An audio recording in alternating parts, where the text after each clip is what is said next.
দাদা কেমন আছেন আপনি? ভালো আছি। আপনি ভালো আছেন তো? জি।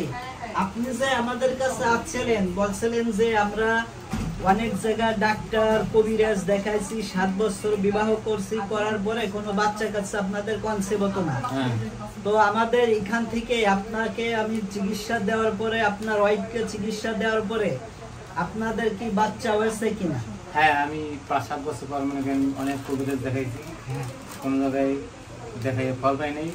আমি আপনাকে দেখাইয়া আমি ফল প্রথম নিয়ে গেছি, পরে ছেলে, ঠিক আছে, পরে আবার আমি আমার এক শালি আছে, তারও বরিশাল ডাক্তার বলছে বাচ্চা হইব না, ঠিক আছে, তারা দেখাইও। তার লোক কয় বছর বাচ্চা হতো না আপনার শালি? হ্যাঁ, আমার আগে দিয়ে হয়েছে 5-7 বছর বেশি, ঠিক আছে।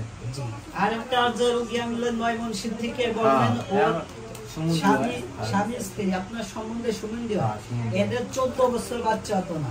এরপরে এদেরকেও তো আমি ট্রিটমেন্ট দেওয়ার পরে এদেরও বাচ্চা হয়েছে। আমরা দেখাইয়া তারও মেয়ে হয়েছে, মেয়ে বাচ্চা আছে না? আচ্ছা ঠিক আছে।